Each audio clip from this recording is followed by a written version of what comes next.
of Jazz at Chichester University, and I'm going to continue on with some tutorials on how to play solo bass guitar. In the first tutorial I talked about playing the melody on the top string and then learning how to fill in just the bass notes and adapting them to cover the melody, and then using some basic chord shapes to create or fill in some of the harmony. But I want to talk a bit about some of the more extended and decorative techniques that I use as well. Again, this isn't a comprehensive lesson yet on how I do this. It's just to show you the kind of general gist of how I approach this. But I will be looking at recording a course on this, which is much more specific, with some PDFs and taking you through an entire chord melody from start to finish. So first of all, if I play a little bit of one of the extracts of the piece I played, My Romance, and just I'm going to add a number of the techniques that I'll talk about in a second. And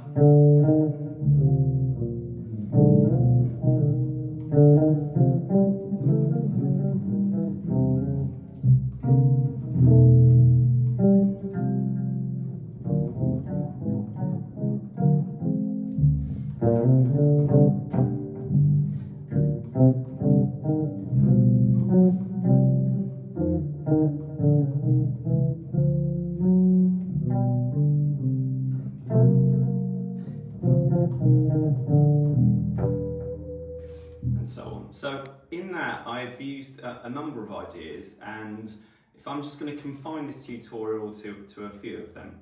So first of all, harmonics, okay, which as a bass player I think is a very exciting sound to explore anyway. Now I definitely got the harmonics idea from Jaco Pastorius, and actually quite specifically the live version of the track Dry Cleaner from Des Moines, when he suddenly plays a walking bass line and like hits this kind of massive harmonic chord and then actually walks through it. As soon as I heard that, I thought, right, I want to learn how to do that.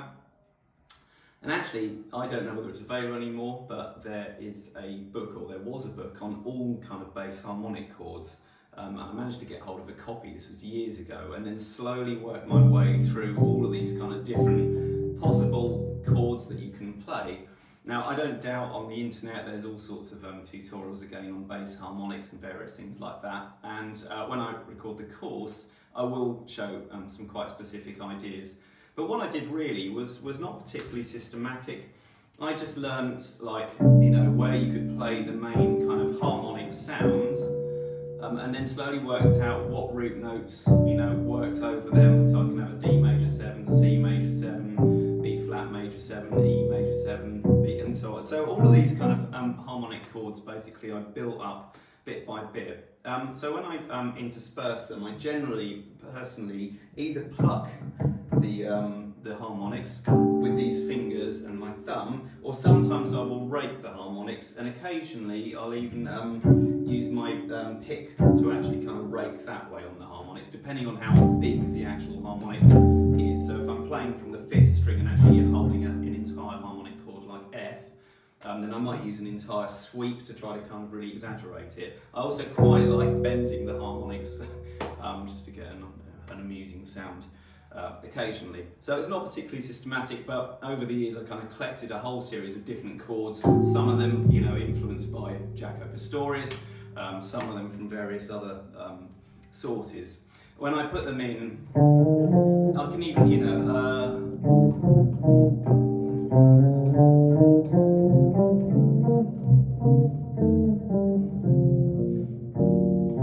here's a G minor, and I just sort of add it in, there's a little kind of emphasis really. I try not to do it too much because it can get a bit, well, it kind of loses its excitement if you keep adding them in endlessly, but I try to just put them in now and again, and it's a lovely sound, I think, on the bass. Second thing I tend to use are harmonized scales. So this comes really actually out of learning how to arrange for big bands, weirdly. Later on, it also, you know, transpires that Barry Harris teaches these things, and you know, it's basically the diminished 6th scale. But I learnt it really from listening to block chord solos by people like Bill Evans, Michele Petrucciani, Evans was actually brilliant block chord player, especially in his younger years. He didn't tend to do quite so much as he was going on. And another one, of course, George Shearing. So here what I do is if I have a C major scale with a diminished sixth, I can intersperse the chord and then a dominant seventh, G7 flat 9, C major, G7 flat 9, C major, G7 flat 9, C major, these are all sixth chords, G7 flat 9, and back to C major, which means I can do things like,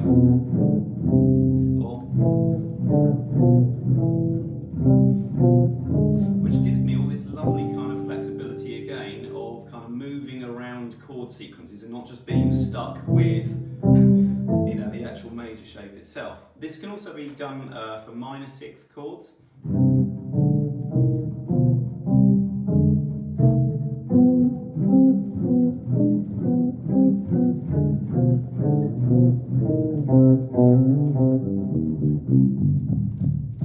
So again, this kind of gives me a bit of flexibility to move around with phrases and phrasing and actually sort of harmonise the chords. Another one which I kind of worked out myself was just using these kind of more open sort of minor seventh and major seventh voicings, and I like kind of playing around with that. Again, I can do a more specific tutorial on how I use them. But they're very useful again for moving around and creating some sort of harmonic motion. The final one I want to look at is actually two more things. One of them is inner voicing or inner movement, and I tried to employ that. Now again, with inner movement, I studied a lot of jazz guitar when I was younger, and one of the players that I love is Jim Hall, and Jim Hall uses a great deal of inner motion. So for example, if he was playing something like a minor seventh chord, you might do something, that kind of idea, or even like, and then a sort of sus. So we get kind of like this inner voice going on underneath. Similarly, again, Bill Evans influenced me and Keith Jarrett. His album The Melody at Night with You, when he was recovering from his illness, has a huge amount of very sort of slow ballads with stunning kind of inner harmonic movement going on. So I'll often use voicings like this kind of idea, or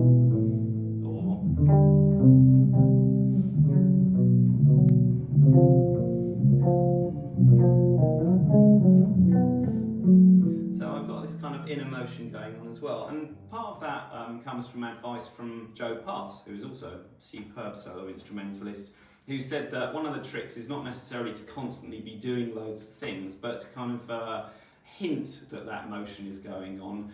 So it doesn't have to be explicitly, like walking bass lines constantly to create motion. You can actually kind of hint it through inner motion and kind of like phrasing and even like voicings again that move up and down in harmonised scales. The final one I want to look at just in terms of this tutorial is comes from the Count Basie's guitarist Freddie Green, who used to play this kind of like constant movement on the bottom four strings of his guitar, and it just happened that when I was much younger I played in a big band as a rhythm guitarist for about 2 years. So I learned Freddie Green's style because the guy that I was replacing said, stop playing massive rate bar chords and just look at how this guy does it. So I learned my Freddie Green voicings, and I still use that all the time. So for example, again in my Romance, when I'm doing things like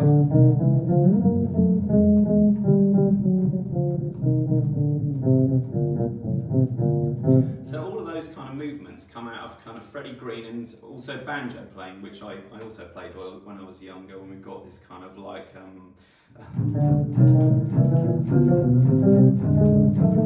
this kind of idea. And again, it's just applying all of these different influences into your vocabulary, and then just learning to integrate them and turn it into a kind of voice that's individually yours.